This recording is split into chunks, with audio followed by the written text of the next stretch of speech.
আসসালামু আলাইকুম। আজকে জীববিজ্ঞানের জীবকোষ এবং টিস্যুর ১০ নম্বর লেকচার।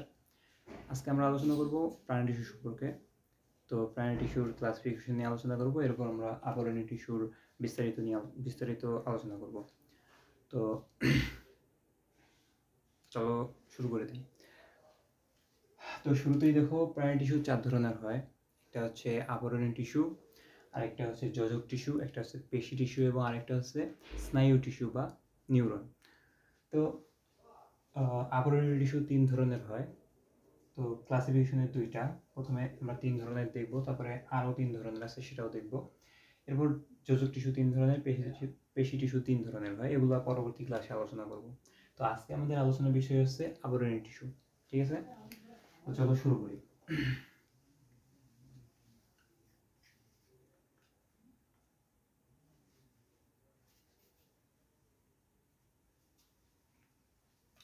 তো আজকে আমাদের আলোচনার বিষয় হচ্ছে আবরণী টিস্যু। তো শুরুতে এটা লিখে ফেলি, চলো।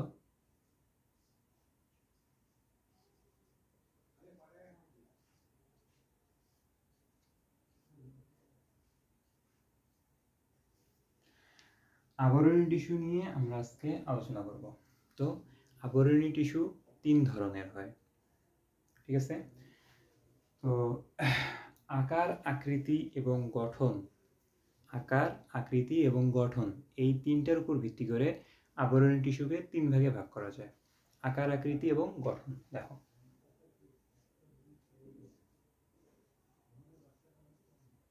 আকার,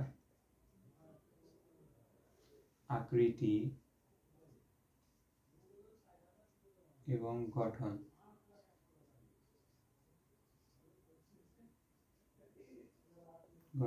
ভিত্তিতে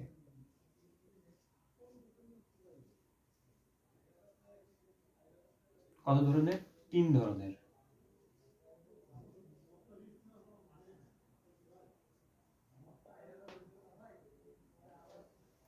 তাহলে আকার, আকৃতি এবং গঠনের ভিত্তিতে ৩ ধরনের হয়। সেই ৩ ধরনের কি কি আমরা এখন সেটা আলোচনা করব। শুরুতেই হচ্ছে স্কোয়ামাস আবরণী টিস্যু। আকার, আকৃতি এবং গঠনের ভিত্তিতে মানে হচ্ছে তোমার এই যে আবরণী টিস্যু আছে, এই আবরণী টিস্যুর কোষগুলোর আকার, কোষগুলোর আকৃতি এবং কোষগুলোর গঠন, এই ৩টা বিষয়ের উপর ভিত্তি করে আবরণী টিস্যুকে ৩ ভাগে ভাগ করা যায়।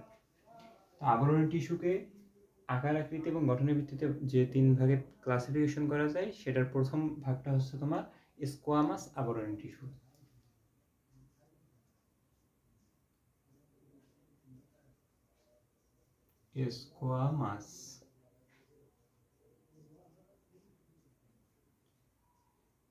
স্কোয়ামাস আবরণী টিস্যু।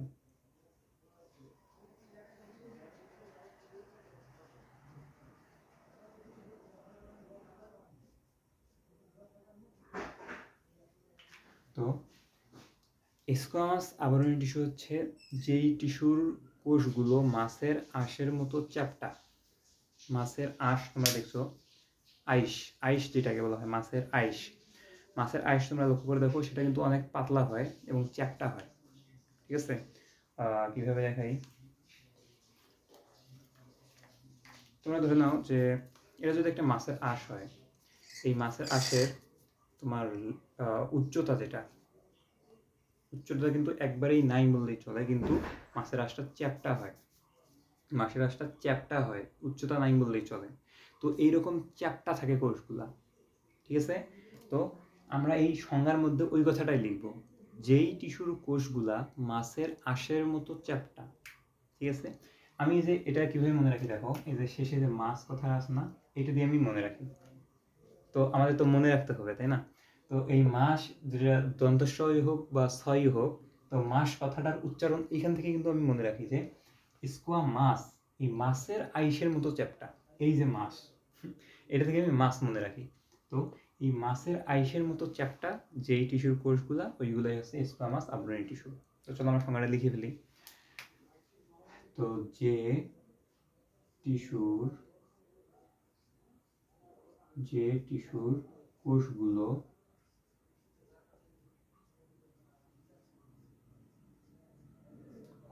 কিসের মতো? মাছের আইসের মতো। তো সেটাই আমরা লিখবো যে মাছের আইসের মতো।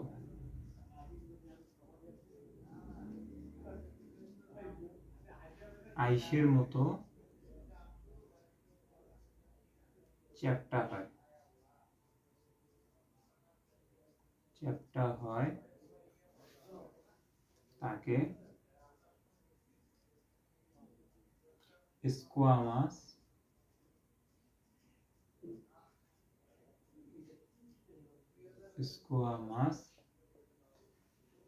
আবরণী টিস্যু বলে।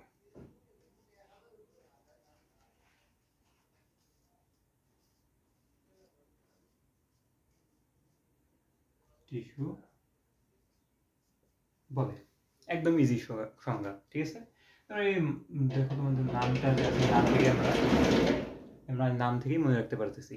তো এখানে নামের মধ্যে দেখো মাছ শব্দটা আছে, এটা থেকেই তোমরা মনে রাখবা যেই টিস্যুর কোষগুলা মাছের আইসের মতো চ্যাপ্টা, ঠিক আছে। আচ্ছা, এই টিস্যুর কোষগুলা কোথায় পাওয়া যায়? এই টিস্যুর কোষগুলা তোমাদের যে কিডনি আছে না, বৃক্ক মানে কিডনি, ওই কিডনির একটা জায়গা আছে, যে জায়গাটার নাম হচ্ছে বোমেন্স ক্যাপসুল। মনে করো যে এটা হচ্ছে তোমার কিডনি, ঠিক আছে। এই কিডনির মধ্যে যে জায়গাটা, কিছু জায়গা আছে যেগুলো হচ্ছে বোমেন্স ক্যাপসুল। এটা নিয়ে এখনই এত চিন্তা করার দরকার নাই। 8 অধ্যায়ের মধ্যে তোমরা যখন কিডনি সম্পর্কে পড়বা তখন ভালোভাবে জানতে পারবা। এখন শুধু এইটুকু জানো যে এই কিডনির মধ্যে একটা জায়গা আছে, যেই জায়গাটার নাম হচ্ছে বোমেন্স ক্যাপসুল। ওই বোমেন্স ক্যাপসুলটার আবরণ হচ্ছে এই স্কোয়ামাস আবরণী টিস্যু। আবরণী টিস্যুর কাজ কি? আবৃত করে রাখা। আবরণী টিস্যুর কাজ আবৃত করে রাখা, মানে কি ঢেকে রাখা, মানে আমাদের আবরণ করে রাখে, ঠিক আছে। তো এই এই টিস্যুটা কি করে? এই টিস্যুর কোষগুলা এই যে বোমেন্স ক্যাপসুল আছে, বোমেন্স ক্যাপসুলকে ঢেকে রাখে, বোমেন্স ক্যাপসুলকে আবৃত করে রাখে, ঠিক আছে। তো এই বোমেন্স ক্যাপসুলের আবরণ দেয় যেই টিস্যুটা, ওই টিস্যুটি হচ্ছে তোমার কি স্কোয়ামাস আবরণী টিস্যু, ঠিক আছে। আচ্ছা, তাহলে এটা হচ্ছে তোমার কোথায় পাওয়া যাবে? বৃক্কের বোমেন্স ক্যাপসুলে। আচ্ছা, লিখলাম না, তোমরা লিখে নিবা যে এটা পাওয়া যায় বৃক্কের বোমেন্স ক্যাপসুলে। তাহলে এই টিস্যুটার কাজ কি হবে? এই টিস্যুটার কাজ হবে আবরণী টিস্যু, যেহেতু তাহলে ঢেকে রাখবে, আবরণ করে রাখবে, এটাই এর কাজ, ঠিক আছে। আচ্ছা, তাহলে আমরা স্কোয়ামাস আবরণী টিস্যু দেখলাম, এখন আমরা 2 নাম্বারটা দেখব। আচ্ছা, এবার আমরা আসবো যে কিউবয়েডাল আবরণী টিস্যু। 1 নাম্বারটা গেল স্কোয়ামাস আবরণী টিস্যু, ওটা আমরা মাছ দিয়ে যে মাছের আইস মনে রাখছি। এখন আমরা 2 নাম্বারটা দেখো, আসি 2 নাম্বার। এটা হচ্ছে কিউবয়েডাল। কিউবয়েডাল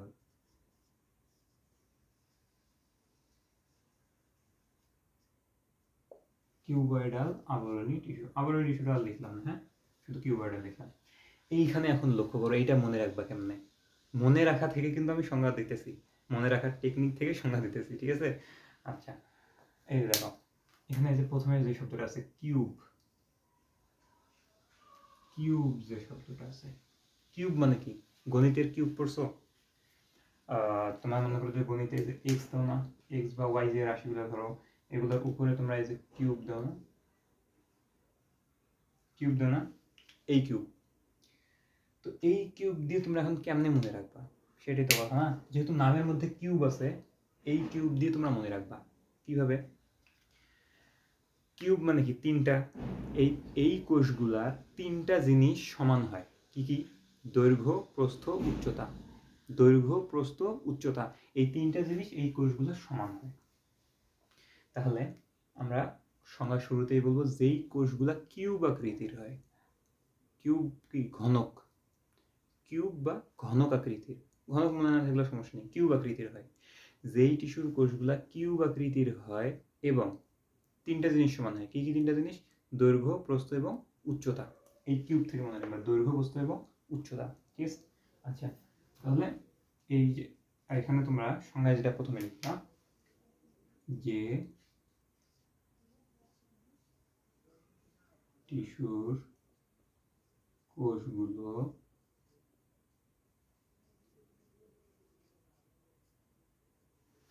কিউব আকৃতির, কিউব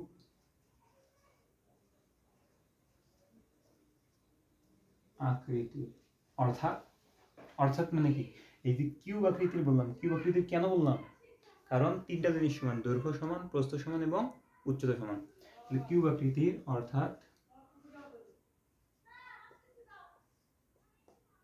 অর্থাৎ কি সমান, দৈর্ঘ্য সমান, প্রস্থ সমান এবং কি উচ্চতা সমান হয়।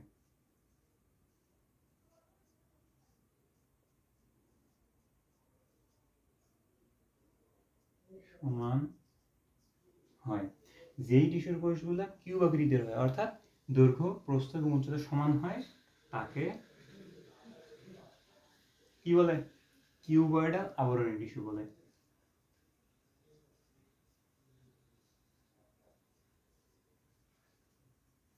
আবরণী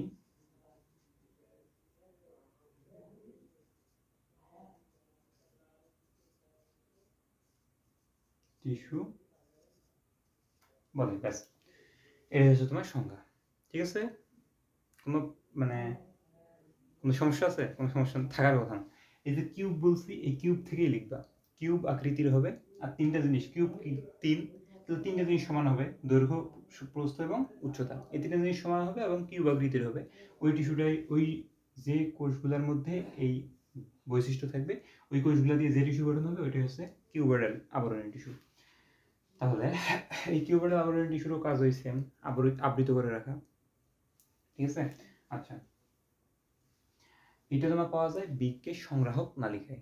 বৃক্কের সংগ্রাহক, ওই যে বৃক্ক, যে কিডনি একটু আগে দেখাইলাম, এটার একটা কিন্তু সংগ্রাহক নালী আছে, দেখাই তোমাদের, দেখো এটার একটা সংগ্রাহক নালী আছে, ভিতর থেকে একটা সংগ্রাহক নালী থাকে। ঠিক আছে, এই সংগ্রাহক নালীগুলোর মধ্যে এটা থাকে, এই সংগ্রাহক নালী একটা থাকে ভিতরের মধ্যে, যেটার, আচ্ছা তোমাদের কিডনি যখন পড়াবো তখন এটা বিস্তারিতভাবে তোমাদের দেখাবো। আপাতত এইটুকু জানো যে বৃক্কের যে সংগ্রাহক একটা নালী থাকে, একটা নল থাকে, সেই নলের আবরণকারী টিস্যু হচ্ছে কিউবয়েডাল আবরণী টিস্যু। ব্যাস, আচ্ছা, তাহলে এটা বিষয় গেল।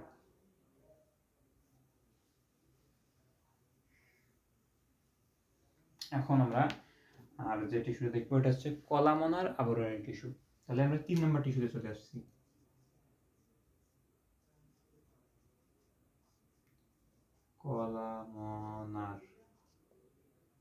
কলামনার আবরণী, আচ্ছা আবরণী টিস্যু আর না লিখলাম, কলামনার আবরণী টিস্যু। এই কলামনার আবরণী টিস্যুর যে বৈশিষ্ট্যটা, সেটা হচ্ছে এটা লম্বা হয়, স্তম্ভের মতো লম্বা। স্তম্ভ কোনগুলা? লম্বা লম্বা যে পিলারগুলো আমরা দেখি, লম্বা, মনে করো যে কারেন্টের পিলার, মানে বৈদ্যুতিক যে পিলারগুলো থাকে, অথবা লম্বা অন্য যে পিলারগুলো থাকে, ল্যাম্পপোস্ট যে পিলারগুলো থাকে, এরকম পিলার বা স্তম্ভ যেগুলা, এগুলো কিন্তু স্তম্ভ বলা যায়। ঠিক আছে, তো এই স্তম্ভের মতো লম্বা যে টিস্যুগুলা, যেই টিস্যুর কোষগুলা, ওই টিস্যুটাকে বলা হবে কলামনার আবরণী টিস্যু। ঠিক আছে, তাহলে যে টিস্যুর কোষগুলা,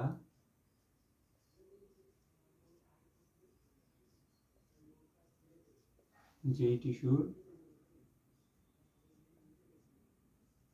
কোষগুলো স্তম্ভের মতো,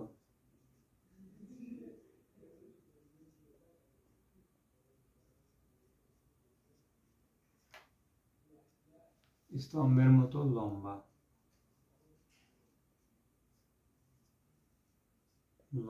হয়, তাকে কলামনার আবরণী টিস্যু বল। ঠিক আছে, আচ্ছা, এই টিস্যুগুলো কেমন হয় আমি একটু তোমাদের চিত্র আঁকে দেখাই। ঠিক আছে, এই দেখো, মনে করো যে এটা তোমাদের একটা টিস্যুর অংশ কেটে নিছো। ঠিক আছে,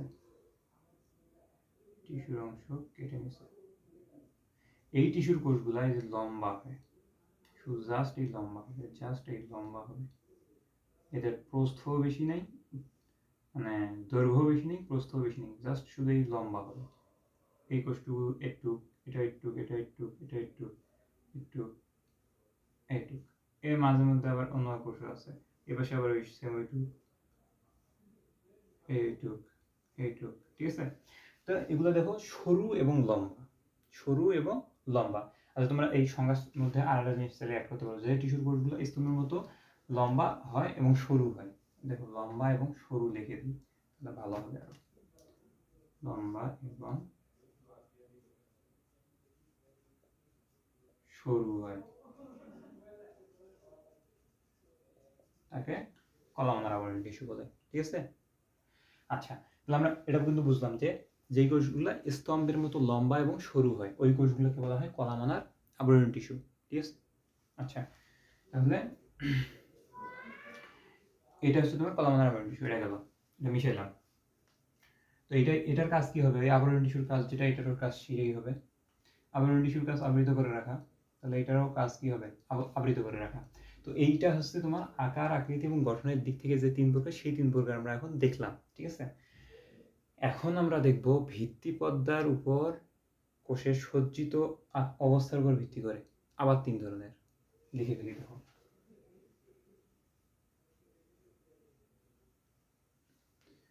ভিত্তিপর্দার উপর সজ্জিত কোষের ভিত্তিতে, ভিত্তিপর্দার উপর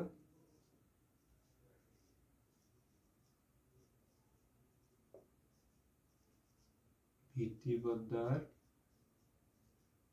উপর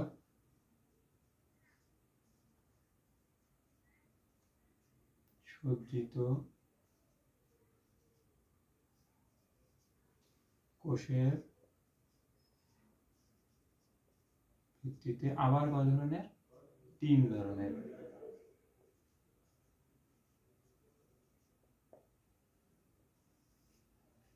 আচ্ছা, আগেটা কি ছিল? আকার, আকৃতি এবং গঠনের দিক থেকে তিন ধরনের। এখন ভিত্তিপর্দার উপর সজ্জিত কোষের ভিত্তিতে তিন ধরনের। ভিত্তিপর্দা কি? এই যে মনে করো এখানে একটা পর্দা আছে, এটা একটা পর্দা, এই পর্দার উপর কোষ আছে, মনে করো এগুলো একটা করে কোষ। ঠিক আছে? এই কোষগুলো যে এক সারিতে বিন্যস্ত আছে, অথবা মনে করো যে দুই সারিতে বিন্যস্ত আছে। এখন কথা হচ্ছে এইটা হচ্ছে ভিত্তিপর্দা। ঠিক আছে? ভিত্তিপর্দা। এই ভিত্তিপর্দার উপর কোষগুলো কয় সারিতে আছে? এক সারিতে আছে, নাকি দুই সারিতে আছে, নাকি তিন সারিতে আছে? এই যে সিস্টেমটা, এইটার উপর ভিত্তি করে তিন ধরনের হয়। এক ভিত্তিপর্দার উপর কোষগুলো এক স্তরে আছে, নাকি দুই স্তরে আছে, নাকি তিন স্তরে, নাকি চার স্তরে, কয় স্তরে আছে, এইটার উপর ভিত্তি করে তিন ধরনের হয়। ঠিক আছে? এখন দেখো আমরা সেই তিন ধরনের নিয়ে আলোচনা করি। তো শুরুতেই আমরা দেখব সাধারণ আবরণী টিস্যু। সাধারণ আবরণী টিস্যু নামটা এরকম, কিন্তু সংজ্ঞাটা যখন দেখবে তখনই বুঝতে যাবে যে এটার নাম কেন সাধারণ হইল। ঠিক আছে? আচ্ছা, দেখো,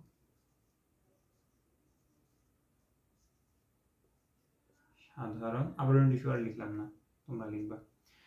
সাধারণ আবরণী টিস্যু, এই টিস্যুর কোষগুলো কেমন হয়? দেখো, এটা হচ্ছে ভিত্তিপর্দা। এই আবরণী টিস্যুর যে সাধারণ আবরণী টিস্যুটা আছে, এইটার জন্য এটা হচ্ছে ভিত্তিপর্দা। এটা হচ্ছে এই সাধারণ আবরণী টিস্যুর ভিত্তিপর্দা। এখন কোষ সাজাবো। দেখো, কোষ কেমনে সাজাবো? যেহেতু এটা সাধারণ আবরণী টিস্যু, সেই জন্য এর কোষগুলা এক স্তরে বিন্যস্ত থাকে। এটা হচ্ছে ভিত্তিপর্দা। এর উপর এখন কোষগুলা কয় স্তরে বিন্যস্ত থাকবে? এক স্তরে। এই দেখো, একটা,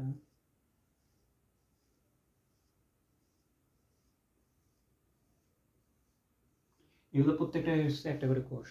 ঠিক আছে? এগুলো নিউক্লিয়াস তুমি চাইলে দিতে পারো, না দিলেও প্রবলেম নেই। এই যে এই ভিত্তিপর্দা, এই যে এটা ছিল ভিত্তিপর্দা, নিচের এই যে পর্দাটা, ঠিক আছে, এই পর্দার উপর কোষগুলা একটা স্তরে একটা লাইনে সজ্জিত আছে। এই ভিত্তিপর্দার উপর কোষগুলা একটা লাইনে সজ্জিত আছে। এই যে একটা লাইনে সজ্জিত আছে, এই একটা লাইনে সজ্জিত থাকার কারণে এটাকে বলা হয় সাধারণ আবরণী টিস্যু। অর্থাৎ এখানে জটিলতা নেই, সাধারণ, একটা স্তরে বিন্যস্ত আছে সাধারণভাবে, এই জন্য এটাকে সাধারণ আবরণী টিস্যু বলা হয়। আমার মতে আর ভুল হওয়ার কথা না। ঠিক আছে? আমরা চলো সংজ্ঞা এখন লিখে ফেলি।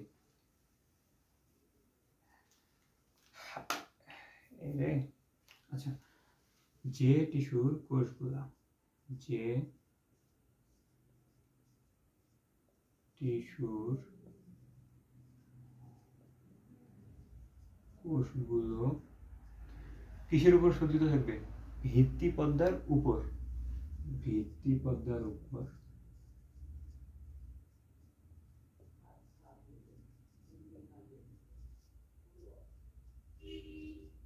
ভিত্তিপদ্মার উপর কয় স্তরে সজ্জিত থাকবে?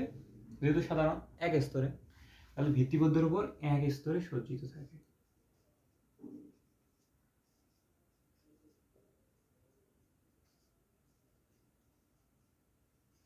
সজ্জিত থাকে তাকে সাধারণ আবরণী টিস্যু বলে। ঠিক আছে, তো যে টিস্যুর কোষগুলা ভিত্তিপদ্মার উপর এক স্তরে সজ্জিত থাকবে সেটাকে বলা হবে কি? সাধারণ আবরণী টিস্যু। ঠিক আছে, আচ্ছা, তো এটা হচ্ছে তোমার সাধারণ আবরণী টিস্যু, অর্থাৎ ভিত্তিপদ্মার উপর কয় স্তরে কোষগুলো সজ্জিত এইটার উপর ভিত্তি করে প্রথম মানে ক্লাসিফিকেশন এটা গেল সাধারণ আবরণী টিস্যু। মানে ভিত্তিপদ্মার উপর এক স্তরে সজ্জিত থাকে। এখন আমরা পরেরটা সজ্জিত চলে যাব।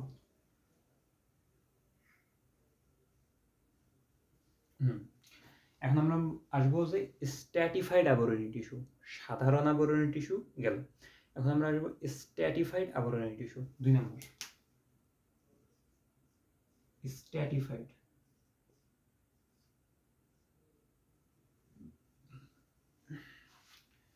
স্ট্র্যাটিফাইড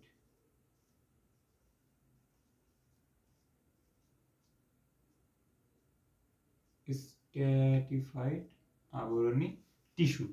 আগেরটা কয় পর্দায় সজ্জিত ছিল? রিপিট করো আমার সাথে সাথে। আগেরটা কয় পর্দায়? এক পর্দায়। এইটা থাকবে বহু পর্দায়, 2 পর্দায় না, বহু পর্দায়। বহু পর্দায় মানে অনেকগুলা হইতে পারে, অগণিত। এই যে ভিত্তিপদ্মা দিলাম ভিত্তিপদ্মা কিসের, কার ভিত্তিপদ্মা? এটা স্ট্র্যাটিফাইড আবরণী টিস্যুর ভিত্তিপদ্মা। ঠিক আছে, এর উপরে এখন মনে করো যে এই যে একটা কোষ, এই যে কোষ, এই যে কোষ, এই যে কোষ, এই যে কোষ, এই যে কোষ, এই যে কোষ, এইগুলো কোষ আছে। ঠিক আছে, আরো আছে। এর উপর আরো পর্দা থাকবে, আরো স্তর থাকবে, আরো লাইন থাকবে, যা আরো আছে, যা আরো আছে, অগণিত। তুমি যত খুশি দিতে পারো এর উপরে, মানে এটার কোনো হিসাব নেই, হিসাব নেই। এটা যে কোনো স্তরে 2, 3, 4, 5, এক স্তরে না থাকলেই হয়েছে। এক স্তরের উপরে 2, 3, 4, 5 জয় স্তরে থাক, ওইটাকে বলা হবে তোমার স্ট্র্যাটিফাইড আবরণী টিস্যু। এখন কথা হইতেছে এই স্ট্র্যাটিফাইড আবরণী টিস্যুকে আবার ট্রানজিশনাল আবরণী টিস্যু বলা হয়। কেন? কারণ এই পর্দাগুলা চেঞ্জ হয়ে যেতে পারে। ধরো এখানে তোমার এখন আছে কয় পর্দা? 1টা 2টা 3টা 4টা লাইনে আছে না? মিনিটের মধ্যে, 1 মিনিটের মধ্যেই এটা 4 থেকে 5 পর্দার হয়ে গেল, 5টা লাইনের হয়ে গেল। আবার মিনিটের মধ্যে এটা 6টা 7টা 8টা লাইনের হয়ে গেল। মানে এইটার যে তোমার লাইন থাকবে ভিত্তিপদ্মার উপর, এগুলা কোনো নির্দিষ্ট লাইনে থাকবে না, চেঞ্জ হইতে থাকবে। মিনিটে মিনিটে চেঞ্জ হবে, মিনিটে মিনিটের লাইনের সংখ্যা চেঞ্জ হবে। এই যে মিনিটে মিনিটে চেঞ্জ হইতেছে, এই জন্য একে বলা হয় কি? ট্রানজিশনাল আবরণী টিস্যু। আবার এই যে বহু পর্দায় মানে বহু সংখ্যক লাইনে সজ্জিত আছে, এই জন্য বলা হয় কি? স্ট্র্যাটিফাইড আবরণী টিস্যু। তাহলে আমরা সংজ্ঞাটা লিখে দিই, চলো।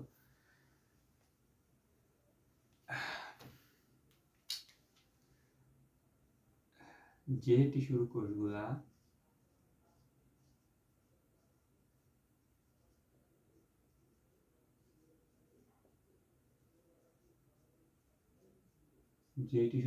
কি হয়?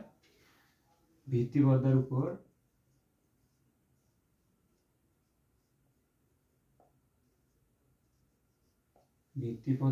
উপর একাধিক স্তরে সজ্জিত থাকে।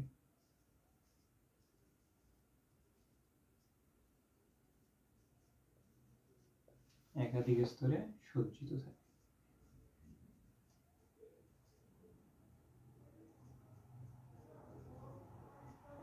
তাকে কি বলে? স্ট্র্যাটিফাইড আবরণী টিস্যু বলে। আমার মনে হয় এটা নিয়ে আর কোনো কনফিউশন থাকার কথা না, এতক্ষণ অনেক সুন্দর করে বুঝাইছি। ঠিক আছে, তো সংজ্ঞাটা লিখে নাও। এটা শেষ, তো এটা মিশাইলাম শেষেরটা, লাস্ট ওয়ান আরেকটা আছে। একটা মিনিট দেখি একটু। ওকে, 24 মিনিটের মতো ক্লাস হয়ে গেছে। আরেকটা আছে, ক্লাস বেশি লম্বা করবো না, ক্লাস আমি শর্ট করে নেওয়ার চেষ্টা করি, কারণ যাতে তোমরা শর্ট সময়ে যেটুকু পড়াই ওটুকু যাতে কভার করে পরে ক্লাসটা করতে পারো। শর্ট করে ক্লাস নেওয়ার উদ্দেশ্য আমার এটাই, যে শর্ট ক্লাসে আমি অল্প পড়াবো, অল্প পড়াটাই তোমরা আগে রেডি করবা, তারপরে পরের ক্লাসটা করবা, তাহলে পড়াটা তোমাদের পড়তেও সুবিধা হবে। আর একটা ক্লাসে যদি বেশি করে পড়ায় দেয় তাহলে ওই দেখা যায় আবার ভুলে যাও, না পড়তেই তার আগেই ভুলে যাও, পড়ার আগেই ভুলে যাও। তো এই জন্য আমি শর্ট করে ক্লাস নেওয়ার চেষ্টা করি যাতে পড়াটা কভার করে পরবর্তী ক্লাস করতে পারো। ঠিক আছে? আচ্ছা, তো এই ভিত্তিবোধের উপর সজ্জিত কোষের ভিত্তিতে আর একটা আছে, আর একটা, তো এটা হচ্ছে তোমার 3 নম্বর। একটা হলো সাধারণ আবরণ টিস্যু, স্ট্র্যাটিফাইড আবরণ টিস্যু। এবার এইটা হচ্ছে সিউডো স্ট্র্যাটিফাইড আবরণ টিস্যু। সিউডো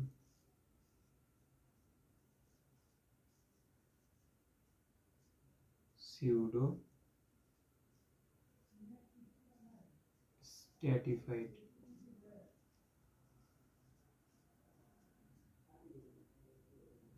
আবরণী টিস্যু আমি লিখলাম না, আবরণী টিস্যু আমি লিখবো না। আচ্ছা, সিউডো স্ট্র্যাটিফাইড এই জিনিসটা আবার কি? একটু আগে যেটা আমরা দেখলাম যে ওটা হচ্ছে স্ট্র্যাটিফাইড, ওটার কি কি হয়েছিল? সিউডো স্ট্র্যাটিফাইডের কি হয়েছিল? একাধিক স্তরে বিন্যস্ত ছিল। ঠিক আছে? এখন এই যে সিউডো স্ট্র্যাটিফাইড আছে না, এইটার একটু আর একটা বিশেষ বৈশিষ্ট্য আছে, যার কারণে এর নামের শেষে শুরুতে সিউডো কথাটা যুক্ত হয়েছে। এই যে সিউডো কথাটা যুক্ত হওয়ার আর একটা কারণ আছে। কি? এটার দেখো আমরা ভিত্তি পদ্ধতি, এটা হচ্ছে সিউডো স্ট্র্যাটিফাইডের ভিত্তি পর্দা। ঠিক আছে? এখন এর যে কোষগুলো আছে দেখো, মনে করো এটা একটা কোষ, একটু লম্বা হয় কোষগুলো, একটা কোষ, এই যে একটা কোষ, এই যে একটা কোষ, এই যে আরেকটা কোষ, এই যে আরেকটা কোষ, এই যে আরেকটা কোষ, এগুলো সকলে কিন্তু একটা করে কোষ। এখন কথা হচ্ছে, তুমি একটু লক্ষ্য করে দেখো, এই যে একটা কোষ আছে না, এই কোষটা ভালো আছে, ভালো থাক। এই মাঝের দেখো আরেকটা কোষ, এই যে এই জায়গার হচ্ছে কোষটা, এই যে এই কোষটা, এই কোষটা দেখো তো, আর মাথা হচ্ছে উপরে, পা আসিয়ে নিচ পর্যন্ত লাগে নাই, ভেজাল তো এই জায়গায় লাগে গেল। আর যেহেতু পা আসিয়ে নিচ পর্যন্ত লাগে নাই, তো ওই তো এইগুলোর সাথে খাটো খাটো না? ভালো করে বোঝো, ঠান্ডা মাথায় বোঝো, আমি কিন্তু সুন্দর করে বোঝানোর চেষ্টা করতেছি, তোমরা একটু সুন্দর করে বোঝো। দেখো, প্রথম কোষটা স্ট্রেট লম্বা, এই কোষটার আকৃতি দেখো, এইটার সাথে কিন্তু একটু হলেও ছোট, একটু হলেও ছোট, হ্যাঁ, যার কারণে এই কোষটা এটার সাথে একটু হলেও ছোট। ঠিক আছে?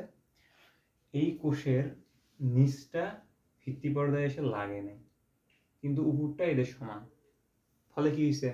এই কোষের আকৃতিটা ছোট হয়ে গেছে, খাটো হয়ে গেছে। ঠিক আছে? আবার পরের কোষটা দেখো, পরের এই কোষটা, এই যে তোমার এই যে এই কোষটা, এই কোষটা দেখো, আবার ভিত্তি পর্দার সাথে লাগানো আছে, ঠিক আছে, কিন্তু উপরে এই কোষগুলো সমান সমান হয় নাই, ফলে এইটাও খাটো। অর্থাৎ বিভিন্ন আকৃতিতে আছে কোষগুলা, সবগুলা কোষের আকৃতি দেখো কিন্তু সমান নাই, বিভিন্ন আকৃতিতে আছে। কোনোটা একটু খাটো উপরের দিকে, কোনোটা একটু খাটো নিচের দিকে, আবার এইটা খাটো উপরের দিকে, এটা একটু চিকন এদের চাইতে, এটা আবার এদের চাইতে একটু মোটা। আকৃতি ঠিক নাই, আকৃতি এক একটার এক এক রকম, আকৃতি ভিন্ন ভিন্ন। এদের লম্বা লম্বা যে আকৃতি আছে এটা ভিন্ন ভিন্ন হয়। সিউডো স্ট্র্যাটিফাইড টিস্যুর কোষগুলার লম্বা লেন্থ ভিন্ন ভিন্ন হয়। সিউডো স্ট্র্যাটিফাইডের যে কোষগুলো আছে এইগুলার লেন্থ ভিন্ন ভিন্ন। এই যে দেখো, এটার লেন্থ ভিন্ন, এটার লেন্থ ভিন্ন, এটা লম্বা একটু কম, এটা লম্বা বেশি, এর ভিন্ন ভিন্ন হয়। এই কারণে এটাকে বলা হয় সিউডো স্ট্র্যাটিফাইড। ঠিক আছে?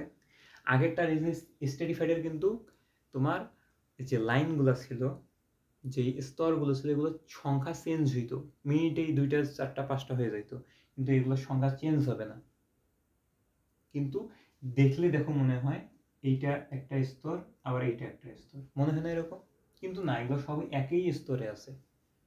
এদের লেন্থ, এদের লম্বাটা ভিন্ন ভিন্ন, যার কারণে মনে হয় ভিন্ন ভিন্ন লেন্থে আছে, মনে হয় যে ভিন্ন ভিন্ন আকৃতিতে আছে, মনে হয়, বাট এদের একই লেন্থে আছে, একই সারিতে আছে।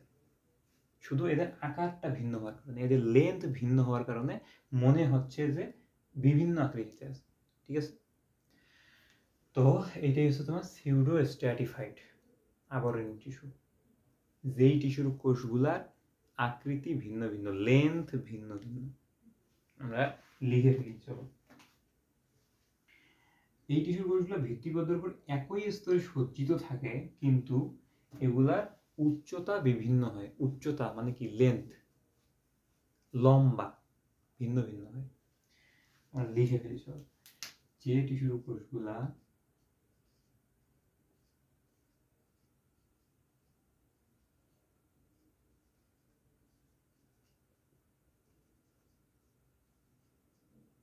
কোষগুলো কি হয়, ভিত্তিপত্রের উপর এক স্তরে থাকে।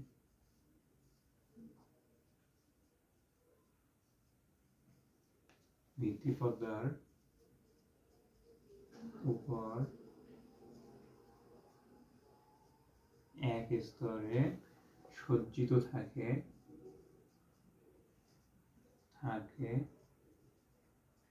কিন্তু এদের উচ্চতা ভিন্ন ভিন্ন হয়। মানে কি, এদের লম্বার যে লেন্থটা আছে, উচ্চতাটা, এটা ভিন্ন হয়, ভিন্ন হয় তাকে। অথবা তোমরা আরেকটা জিনিস এখানে দেখতে পারো, ভিন্ন হওয়ার কারণে আলাদা আলাদা স্তরে আছে বলে মনে হয়। বাড়তি কথা লেখার যদি চাও তো লিখতে পারো, অথবা না চাও দরকার নেই। ভিন্ন ভিন্ন উচ্চতায় থাকে, তাকে কি বলে, সিউডো স্ট্র্যাটিফাইড আবরণী টিস্যু বলে। তো এইটাই ছিল আমাদের ভিত্তিপত্রের উপর সজ্জিত কোষের ভিত্তিতে তিন ধরনের। আগেরটা কি ছিল, আকার আকৃতি এবং গঠনের দিক থেকে তিন ধরনের। আর এটা কি, ভিত্তিপত্রের উপর কোষগুলো কয় স্তরে আছে, কয় লাইনে আছে, এইটার উপর ভিত্তি করে আবার তিন ধরনের। তো তিন তিন 6 ধরনের আবরণী টিস্যু তোমাদেরকে দেখাইলাম। তো পরবর্তী ক্লাসে আমরা পরবর্তীটা নিয়ে আলোচনা করব। তোমরা বইয়ের মধ্যে যদি দেখো, ওখানে আরও কিছু মানে ক্লাসিফিকেশন, আরেকটা প্রকারের ক্লাসিফিকেশন দেওয়া আছে, তো এটা তোমাদের লাগবে না, কারণ এটা পরীক্ষা বেশি একটা দেয় না। তোমরা চাইলে একটু মাথা খাটায় বুঝে নিতে পারো, তবে আমার যতটুকু আইডিয়া আসবে না পরীক্ষায়। আর উপরের যেই ক্লাসিফিকেশন, এই দুইটা দেখাইলাম, এই দুইটা থেকে পরীক্ষায় অবশ্যই প্রশ্ন আসবে। তো দেখা হচ্ছে পরবর্তী ক্লাসে। সে পর্যন্ত সবাই ভালো থাকবে, সুস্থ থাকবে, আর চ্যানেলটা বন্ধুদের মাঝে শেয়ার করে দিবা। ধন্যবাদ।